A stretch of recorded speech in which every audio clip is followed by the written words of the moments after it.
Tonight's talk is about the Royal Geographical Society, with that marvellous title, The Branch Without a Tree. I don't think we could have a better person to talk to us about the Royal Geographical Society South Australian branch. He was president from 1965 to 1967. He's been on Antarctic research expeditions, walked Lake Eyre with Warren Benithan, many of you will know for his work with the Royal Geographical Society, author of the book on the South Australian branch of the RGS. Would you please make welcome Mr. Ken Peake-Jones? Thank you, Mr. President. I'm particularly pleased to be talking to the Historical Society tonight on a geographical subject, because I'm never sure whether I'm a geographer or a historian. I'm a bit of both, and also a bit of neither, because I'm not expert in either, but I've dabbled in both. It's a subject which lays itself open very readily to digression and anecdote, and I'm going to try to avoid that tonight. Before I begin, I have a personal view of geography and history. Not that it's necessary really to separate the one from the other, because they intermingle in a sometimes quite confusing way. But it does seem to me that geography tends to ask the questions: where did it happen? What is it? What does it look like?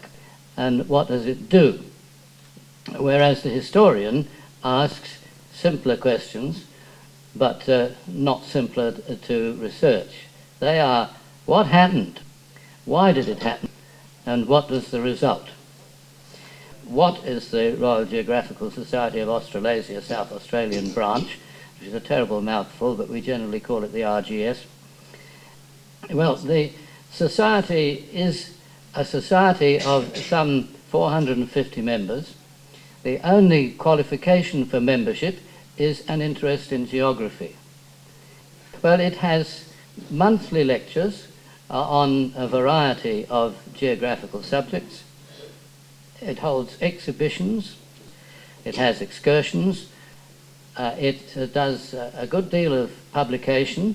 It has a bi-monthly newsletter which is called Geo News. It has an annual South Australian journal, geographical journal.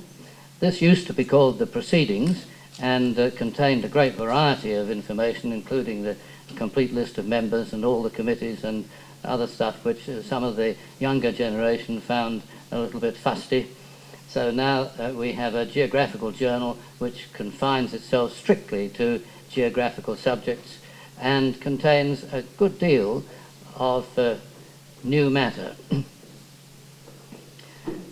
We also have, much less frequently, monographs of a decidedly academic character.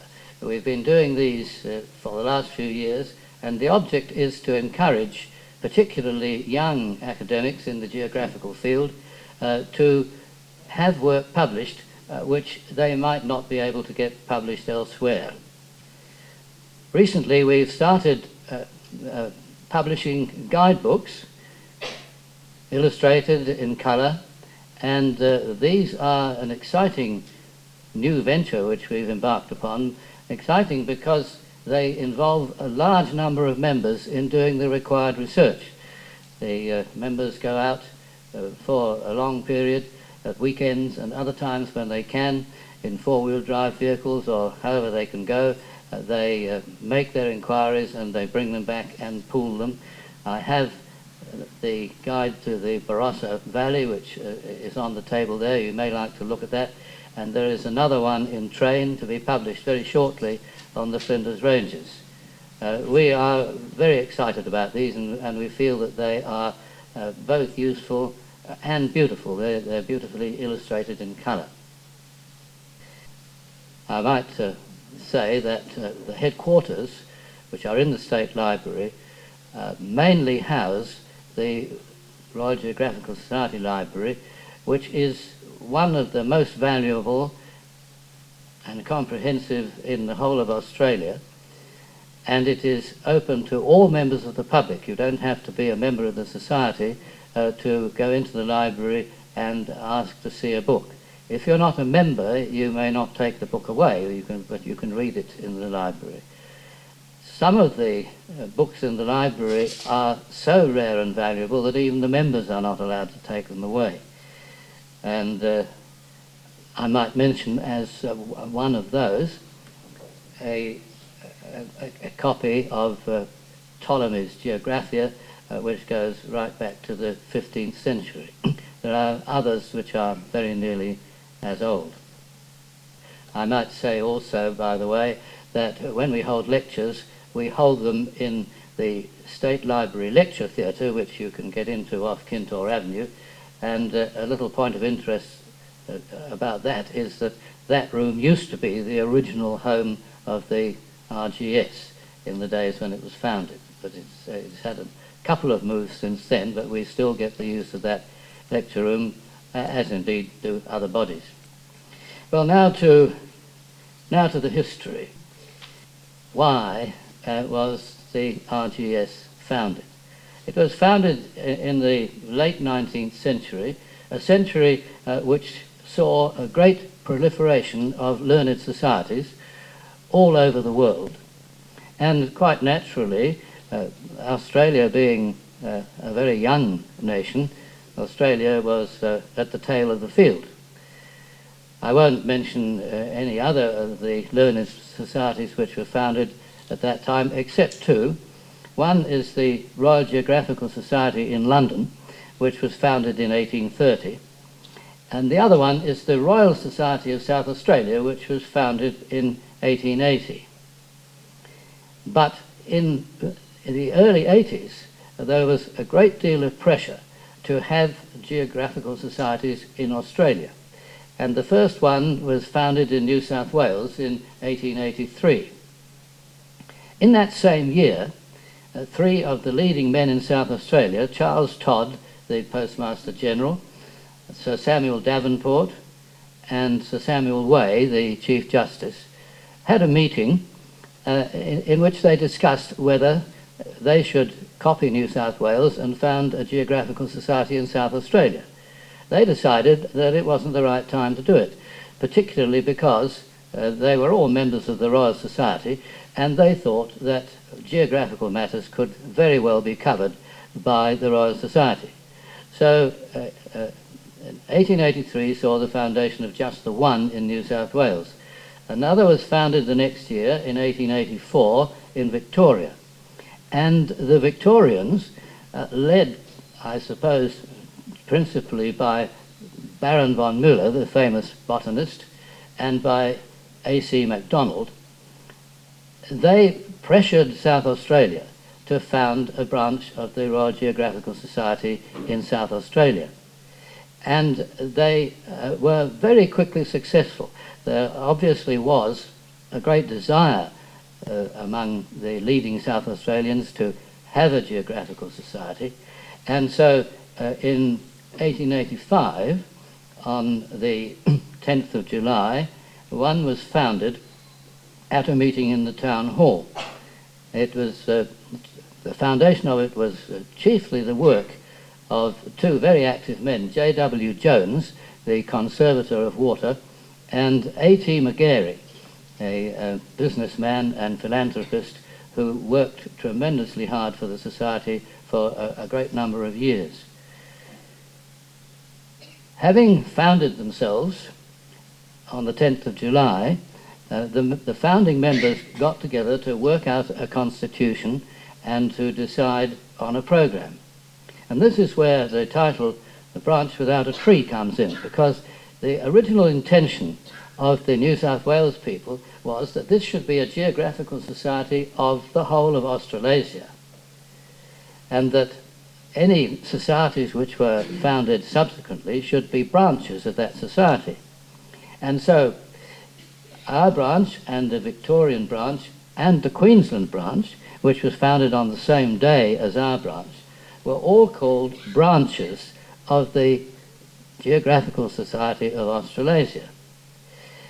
It was obviously intended that there should be a trunk to the tree, that they should all be joined together in some way.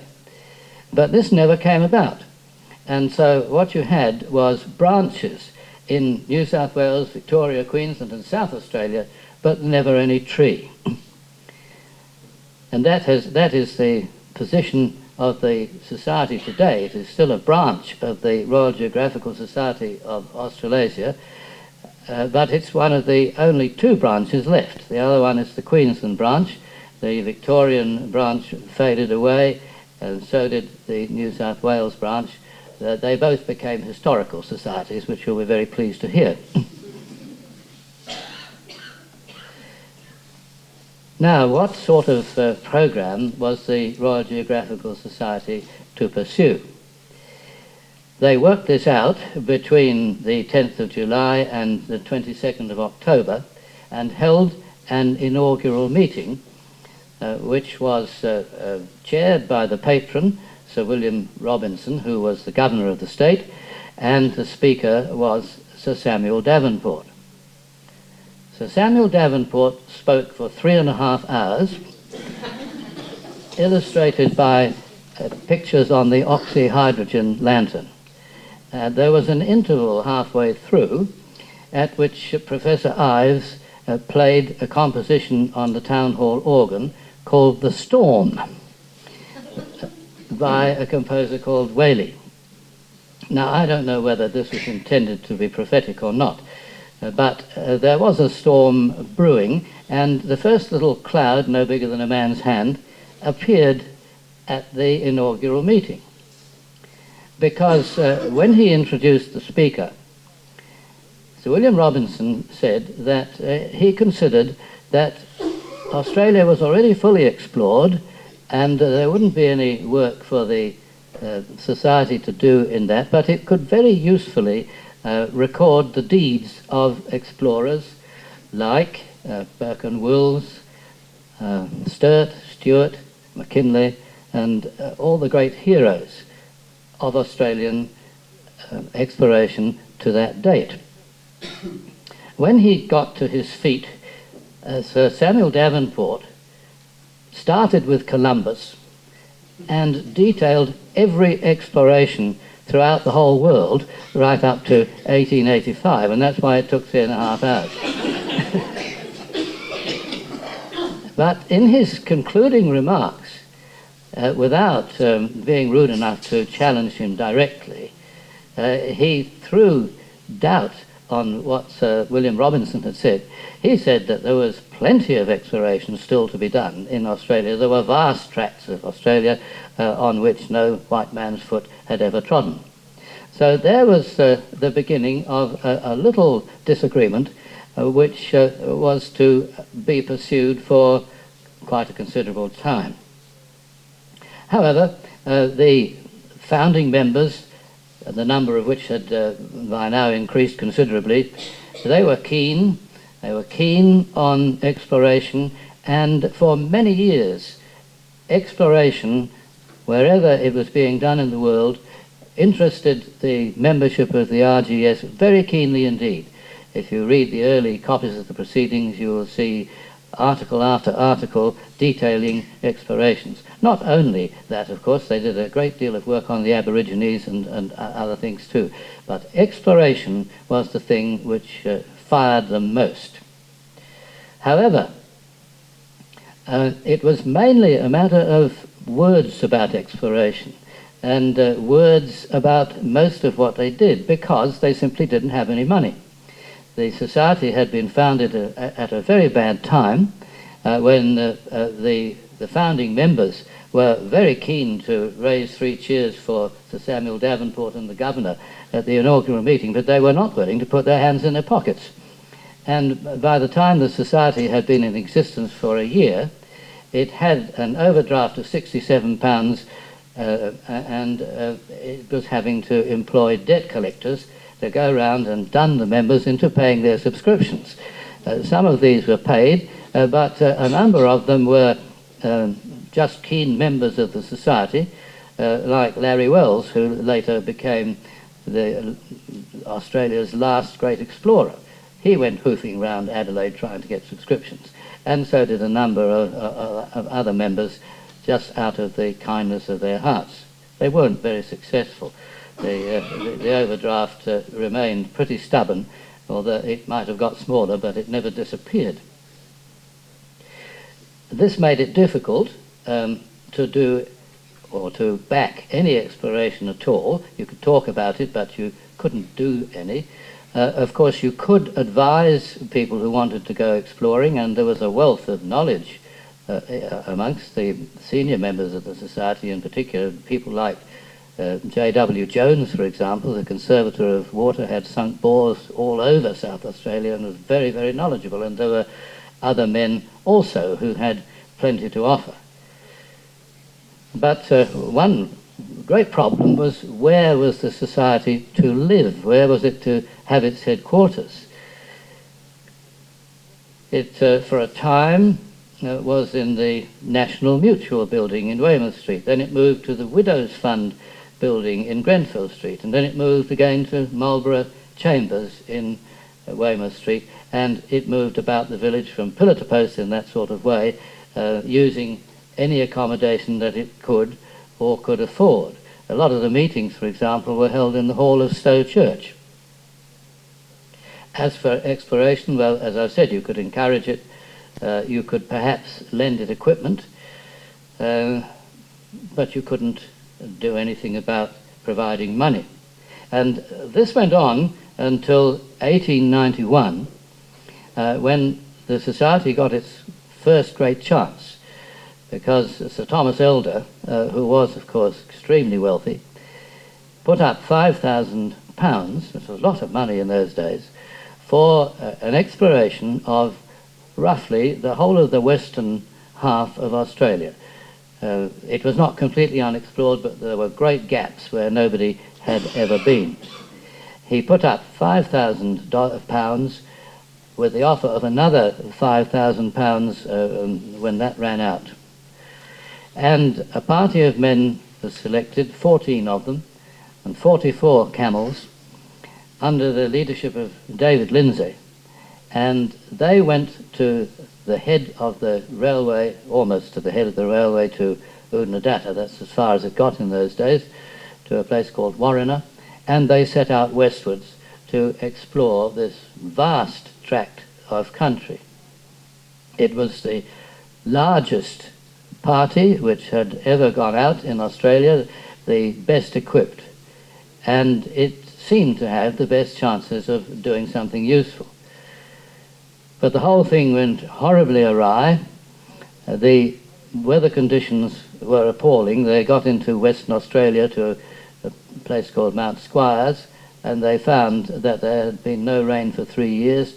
There was no water to be found. There was no prospect of their going any further west. And in desperation, Lindsay decided that they would turn southwest and make for the coast. So they did a journey of 400 miles through waterless desert, which he claimed was a record for exploration at that time. And they finished up at a station called Fraser Range. Lindsay went off into Esperance to send telegrams back to the Society and to make plans for further advance. And then they went along more or less parallel with the coast into the existing goldfields in Western Australia. And then they turned north up to the Murchison River, which had been their original destination. And if you can picture it, instead of going straight across, they made a loop round and up the coast the other way.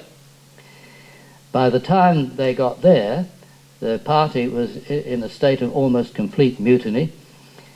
All the scientists and several other members of the party resigned. Lindsay was recalled to explain to the Society what was going on, and the remnant of the party was left under Larry Wells to turn back and try to go to the point where they had veered off, and so complete a line starting at both ends. But the row which went on in Adelaide between the members of the party and their leader and the management of the expedition became so heated that in the end, in April 1992, Sir Thomas Elder withdrew his support and cancelled the operation. This was such a scandal and such a disappointment that the Council forbade the full publication of the account of the expedition. It published a garbled version. You can read that in the State Library, and if you read with close attention, you can see that it's garbled. It doesn't make sense. But if you look at the copy in the archives, you will see that, of course, it doesn't make sense because a blue pencil has been passed through page after page and line after line, leaving only the bits in between. So that wasn't a very auspicious start for the Society's career in exploration. 5 or 6 years later, in 1896-7, it had another try, not this time under its own finance, but under the finance of an Englishman called F.W. Calvert, who financed an expedition to explore still in the west of the continent, starting well, roughly halfway up, somewhere near where Meekatharra is now, and going right up to the Gulf of Carpentaria. This was under the leadership of L.A. Wells, who Lindsay is a doubtful credit to the history of exploration, but people disagree about this, so I'm not going to say any more about it. But L.A. Wells is regarded as the last great Australian explorer, and he led a very efficient, smaller expedition, only 8 men, and instead of trying to push ahead where there was no water or change his course, if he found there was no water ahead, and often there wasn't, he simply retreated, stayed where he was until he could find water further ahead, and then he would go on. And this was the right way to run an expedition, and he did very well. Unfortunately, he had planned that the party could part into 2, if necessary, and then join up again. And this was undertaken, and 2 members of the party veered off further west and worked parallel with the main party. Unfortunately, they became lost. The conditions were appalling. They were subjected to terrible heat and thirst and hostile natives, and they disappeared. And it wasn't until 5 months later that their bodies were found desiccated by the heat. But that was not the failure that the Elder expedition had been. It was a defeat by the desert, but the blame couldn't, I think everybody agrees, the blame couldn't be laid at anybody's door. But it did really knock the nail of exploration on the head so far as the Society was concerned.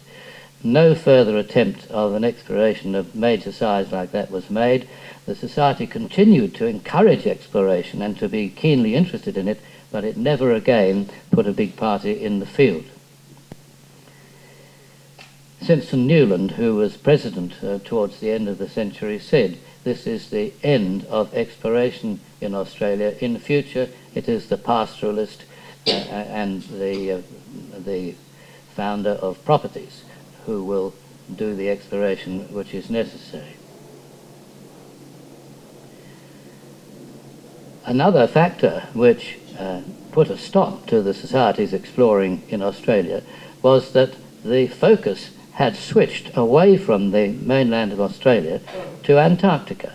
There were Antarctic committees being formed in all the Australian capitals and in many other parts of the world, and the focus now was on this strange cold desert which lay to the south of the Australian hot deserts. But this form of exploration was so expensive that there was never the slightest chance that the Society could indulge in it. But of course it could still be interested in it, and it could still encourage it. Very soon after this, the Society underwent not a complete but a very considerable change of direction. It stopped thinking so much about active exploration and looked for other fields. And providentially, at this time, it received a bequest from Sir Thomas Elder, who had recently died, and he left the Society the sum of £2,000, which was manna in the desert because it enabled the Society to get out of debt and to look ahead to finding a permanent home and finding other fields and exploration in which it could do good work. One of the important moves which were made at this time was to seek an affiliation with the Libraries Board. The Society didn't at this time have a huge number of books, but it was accumulating books all the time, and it didn't have anywhere to store them. And so moves were made in this direction. And then in 1905 there came an enormous forward leap which really did change the direction of the Society almost fundamentally. Thomas Gill, who was the treasurer of the Society and who had done the research for that vast paper of Sir Samuel Davenport's, from the material he got from his own very large library, Thomas Gill informed the council that the Yorkgate Library in London was up for sale.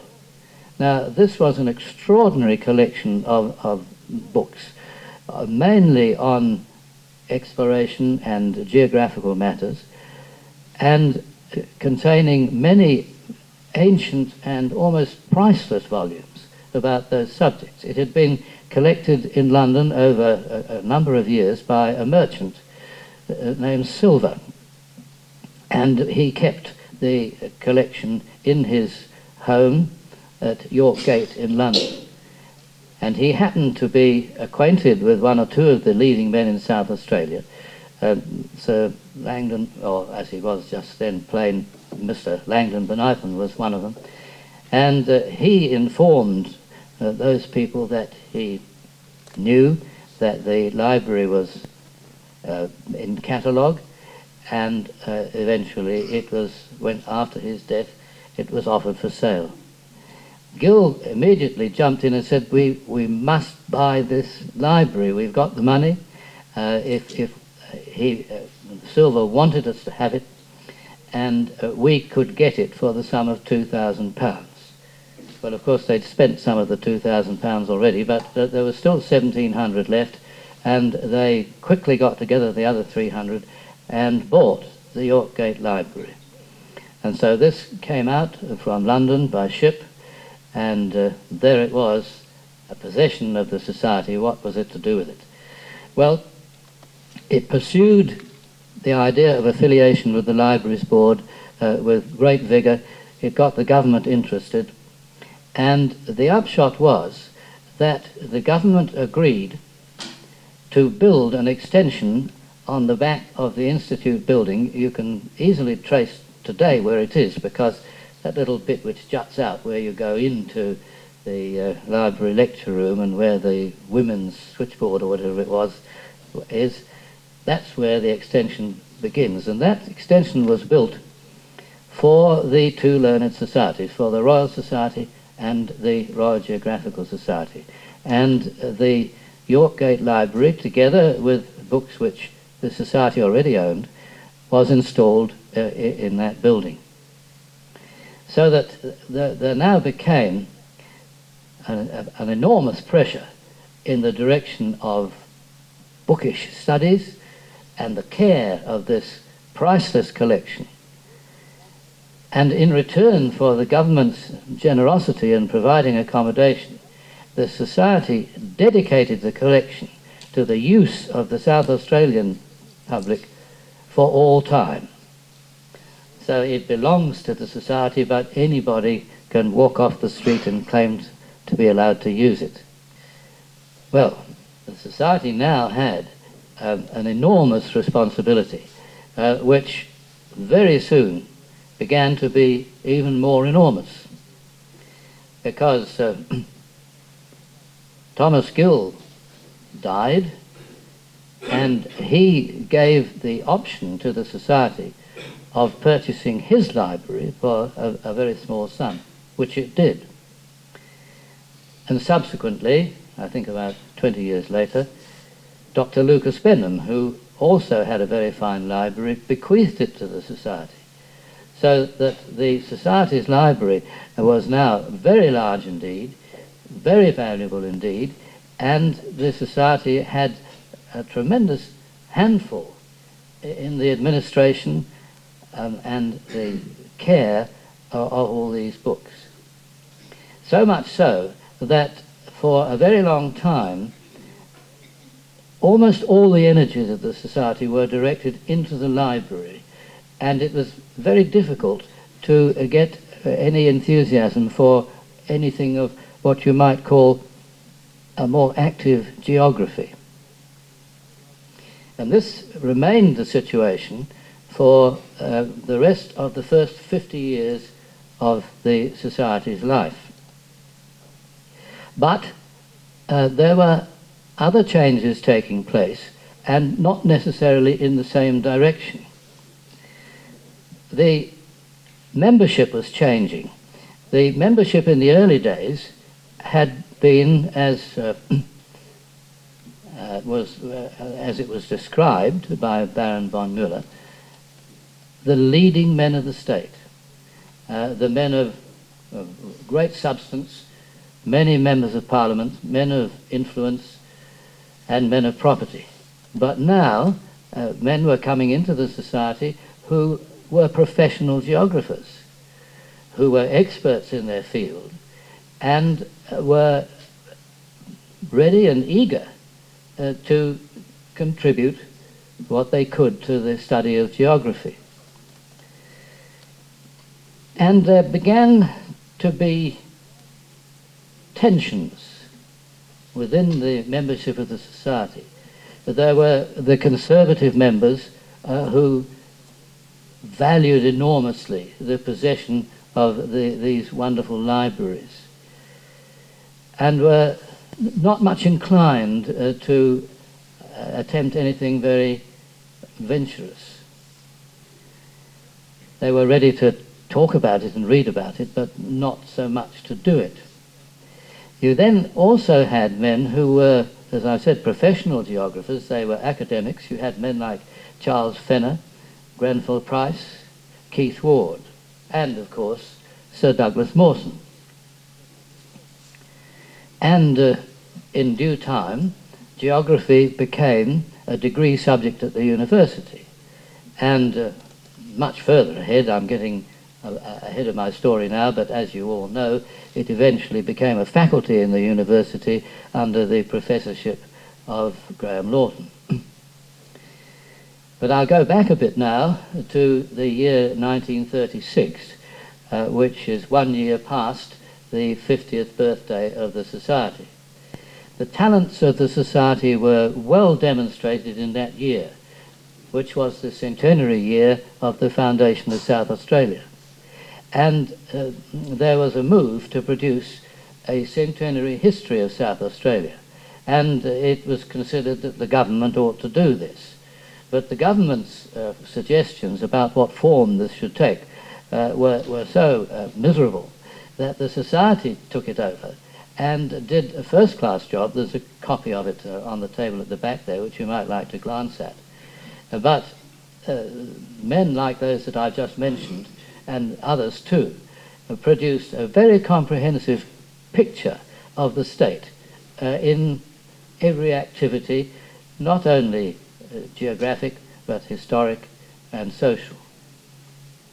So the Society finished its 60th year on a high note. The question which must have been in the minds of some of the more thoughtful members is, where do we go from here?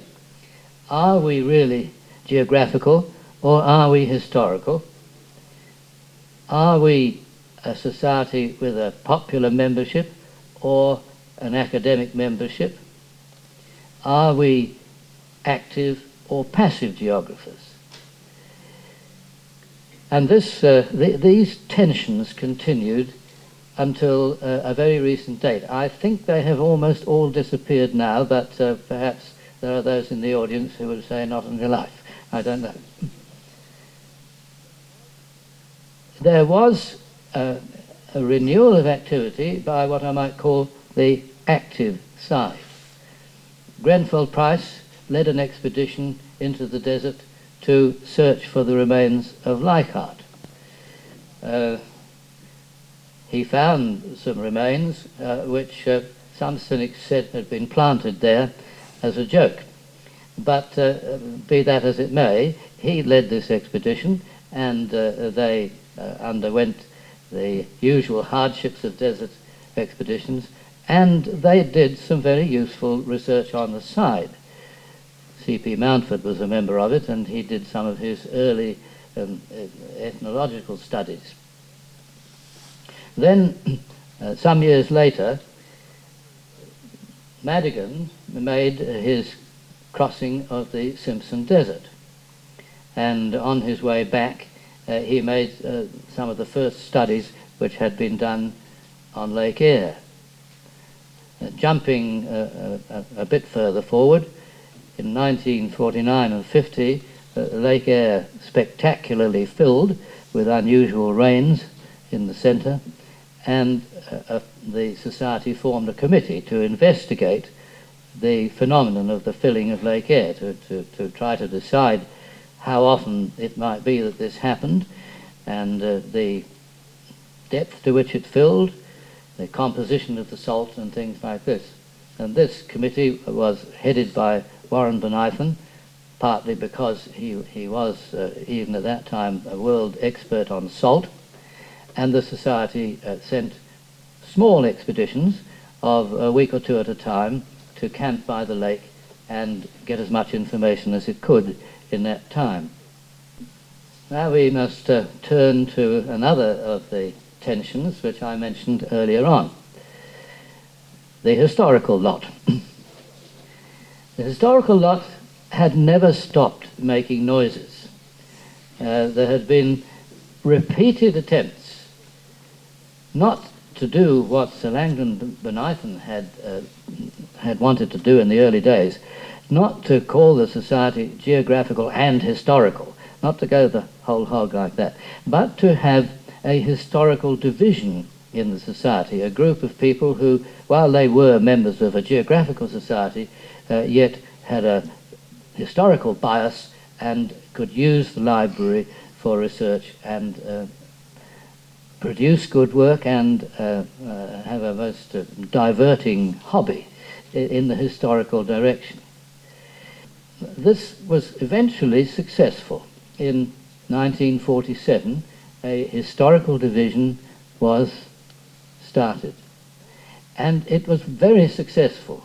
For many years it held more meetings and better attended meetings than the main body of the Society did, and it produced an enormous amount of historical writing, some of it of very great merit, and its nose was always inclined to be a little bit out of joint because it tried to get these published in the Society's proceedings, and a succession of editors, of which I regret to say I was one, simply had to say, look, this is too long, we can't afford it. But they were persistent, and as I say, they were for a number of years a very successful branch of the Society. It still didn't have any surplus cash. It was very difficult to pay librarians or secretaries or anybody to carry on the essential paperwork of the Society, and this was largely carried on by a group of elderly members who were not all, but many of them, inclined to the historical side of geography, and certainly were inclined to be traditionalist in mentality. And they carried a great deal of the administrative work of the Society on their shoulders for many years. They used to meet for lunch every day in the library, and there were complaints that there were too many crumbs left scattered among the books. Grenfell Price christened them the Kintore Avenue Lunch Club. They were annoying to some of the younger members of the society because they loved talking, and when students from the university came in to read in the library, old gentlemen used to sidle up to them and talk to them so that they gave up attempting to read and went back to the university. This aroused the ire of people like Anne Marshall, whom some of you may remember, a most vigorous and stimulating geographer, who used to send students along to the library because she realized what a wonderful library that it was. But she was disappointed when they crept back and said, look, I just can't read there. But to give them their due, they did for many years tasks which nobody else was prepared to do, and they kept the library open for many hours more than it would otherwise have been kept open. But in the 60s, there arose a crisis which could almost be described as an explosion, and went a long way towards destroying the society altogether. A number of things happened fairly close together, one after the other. The first one that happened was that Harold Finnis, one of the most respected members of the, well, one would have said the old guard of the society, he had been president and also chairman of the historical division, wrote a letter to the then president, who was Warren Benifin, saying, look, this library is regarded by many people as an asset. Well, it isn't. It's a liability. It's only an asset to the public of South Australia, but to the society, it's a complete liability. It takes all our money, and it takes even more of our energies. What we should do is sell it to the government in return for an annual grant. I think the amount that he proposed was £1,700. And when you consider that the value of the library it runs into the millions, I thought that was a remarkably modest proposal. But of course it aroused indignation amongst most of the society, and they said, what on earth are we coming to when this kind of thing comes from Harold Finnis? The next thing that happened was that Tom Playford, who was Premier and also Treasurer, looking with his eagle eye at the finances, said, look, you've got two libraries here, the Royal Society and the Royal Geographical Society. They seem to be having difficulty in finding funds. Wouldn't it be a good idea to put them under the control of the Libraries Board? Well, there's been a fair bang after Harold Finnis fired his shot. There was an even louder one when this one occurred. Another bang happened when this proposition was put to the Libraries Board, and it said, oh yes, we'd be quite happy to take control of these two libraries, but of course we would have to own them. Dear oh dear, give away our most precious possession over my dead body. It nearly was over mine, actually, because I became president shortly after this. There were plenty of people who would have liked to see my dead body so that they could stamp on it.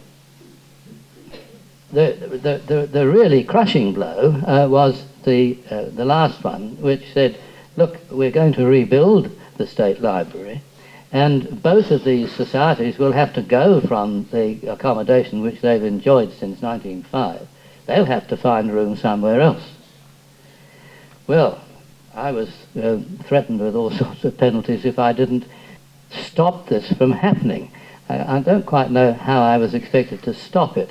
There were bulldozers driving up, and there were pneumatic drills going and this sort of thing, and I suppose I was supposed to stand in the way, but it wasn't practical.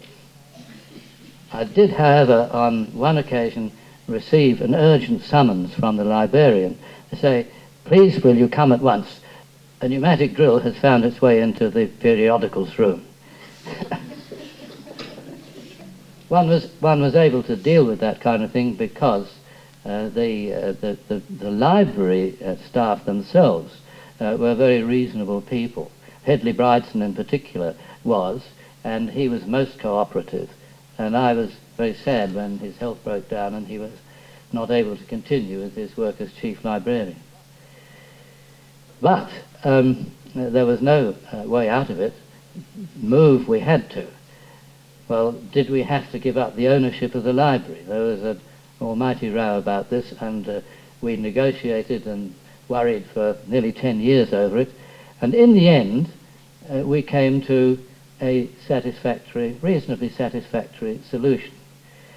After some very fierce legal wrangles, including threats of action in the High Court, we established the fact that the Libraries Board did not have to own our library. It could still take custody of it and look after it. The ownership could stay with the Society, and so it did.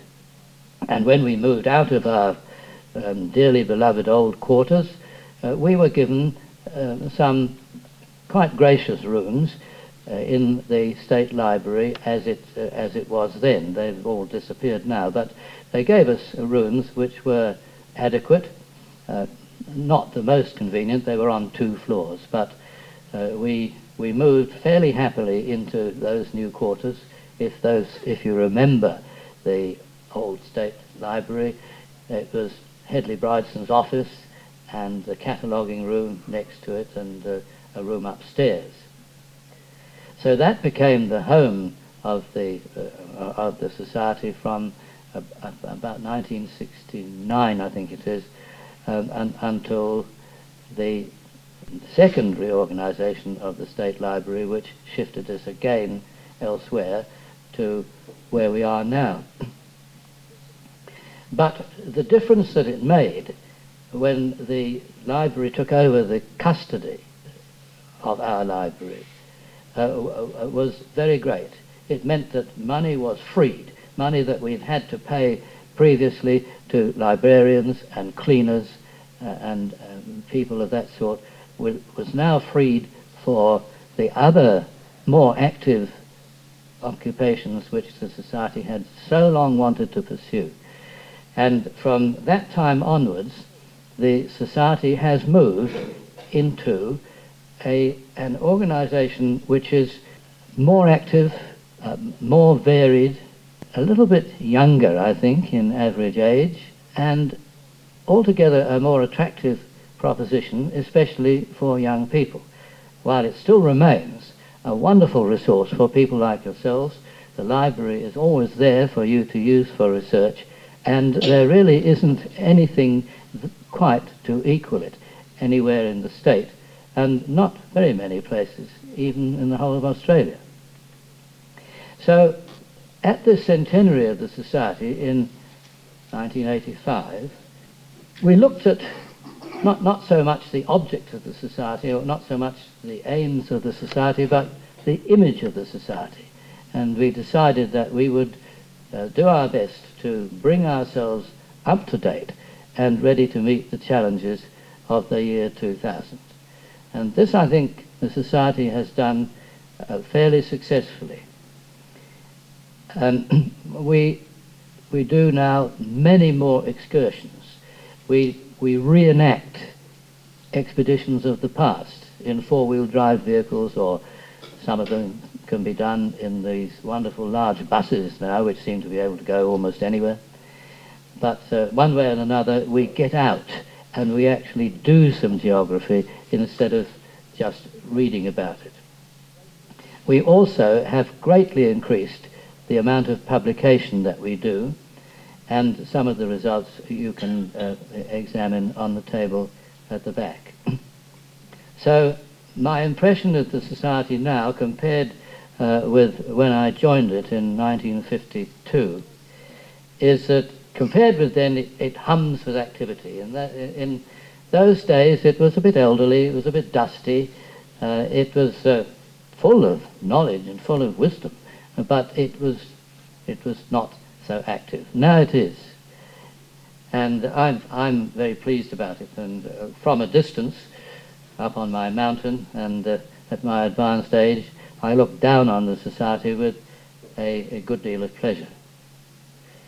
Now, that's all I have to say, but now it's up to you. If you would like to fire questions at me, I won't duck.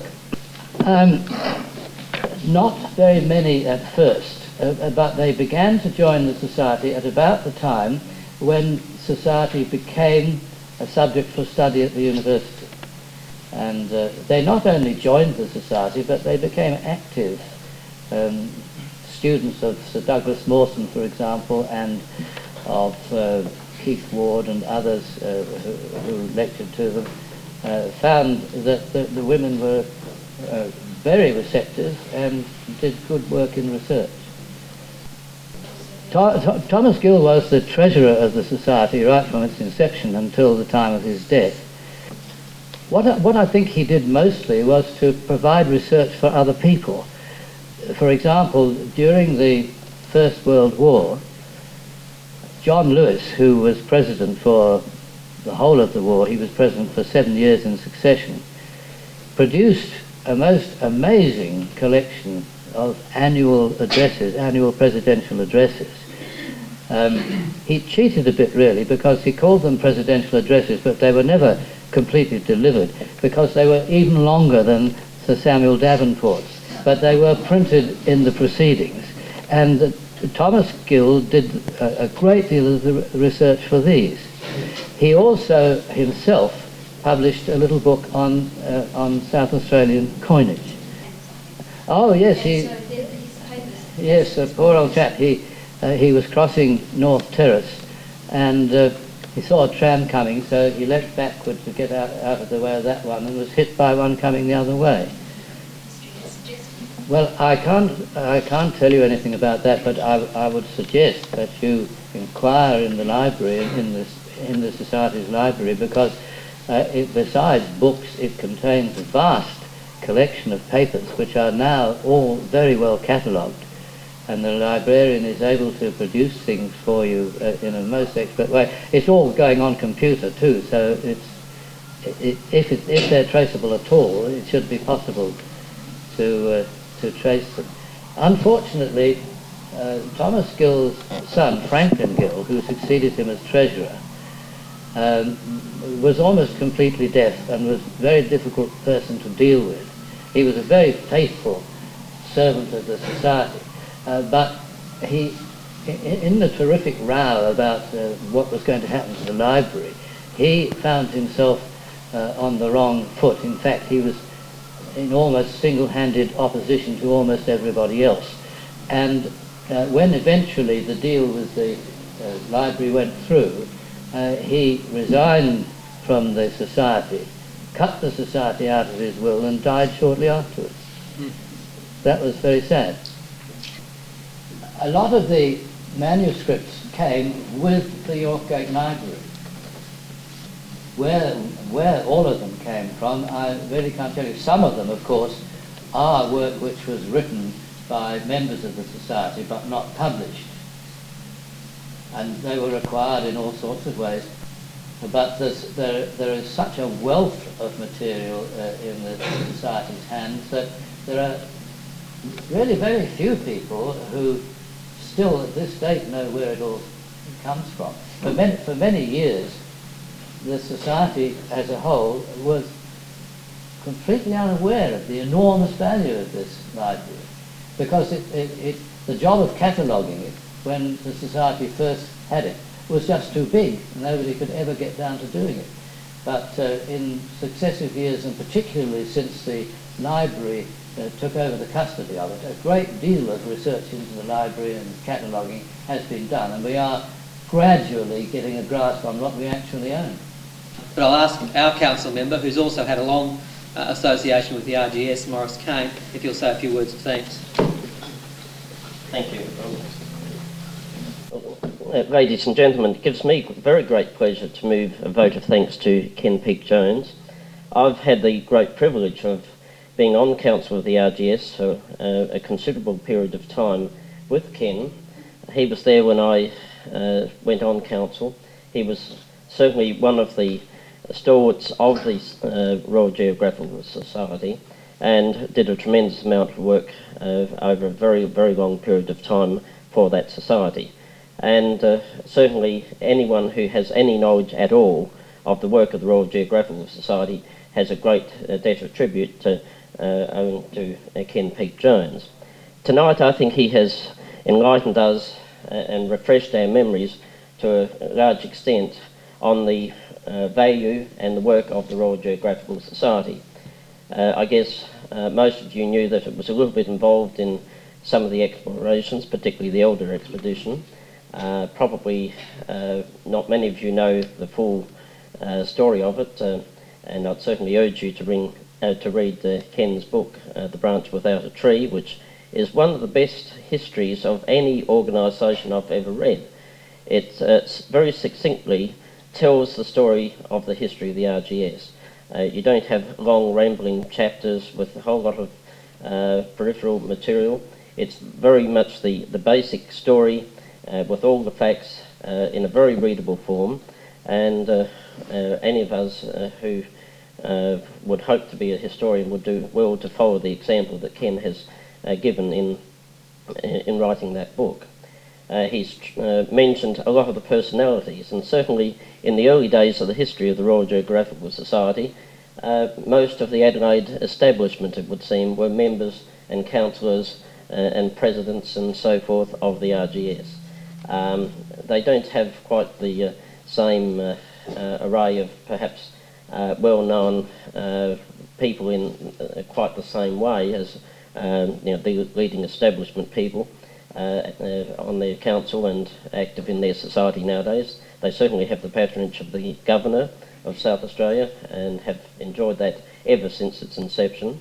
And the Society has, as Ken has so well described, embarked on wider ranges of programs, particularly with the expeditions and excursions that they've been mounting. And I've certainly enjoyed one or two of those, particularly the trip we had for the centenary of the societies when we went to Haddon Corner and had a meeting with the Queensland branch out there in the desert on the border of Queensland and South Australia, and it was a wonderful occasion. And Ken and his delightful wife June, who's also here tonight, thoroughly enjoyed that trip, as all of us did. The Royal Geographical Society is a very vibrant society, and I think Ken's lecture tonight has given us some cause to investigate its activities further, to make use of its library. It's certainly a very unique collection of books and pamphlets and manuscripts, and as Ken has said, the Society's not even aware of how it acquired all of them, of those manuscripts itself. It's got such things as Banks' original handwritten account of his expedition to Newfoundland, the only, of course, original copy there is, because it's written in his own hand, and that is in the Yorkgate collection. So the Royal Geographical Society have got some incredible material there, and it's there for the use of historians and of the general public of South Australia, and I think Ken has given us great inspiration to make further use of it. And I'd also encourage everyone to be a member of the RGS, as well as being a member of this society. I joined the RGS initially because of that historical division which they had set up. There was no historical society, and the only way that I could develop my greater interest in history was to join the RGS, and I certainly gained a lot of interesting knowledge as a result of going along to those meetings. Now, there might be a little bit more emphasis on different aspects of geography other than the historical geography, but that's not neglected, and certainly the library will give you every opportunity to delve further into the history of South Australia and Australian exploration. We owe Ken a very great debt of gratitude for coming along and giving us our lecture tonight, and I would like you to show your appreciation in normal way.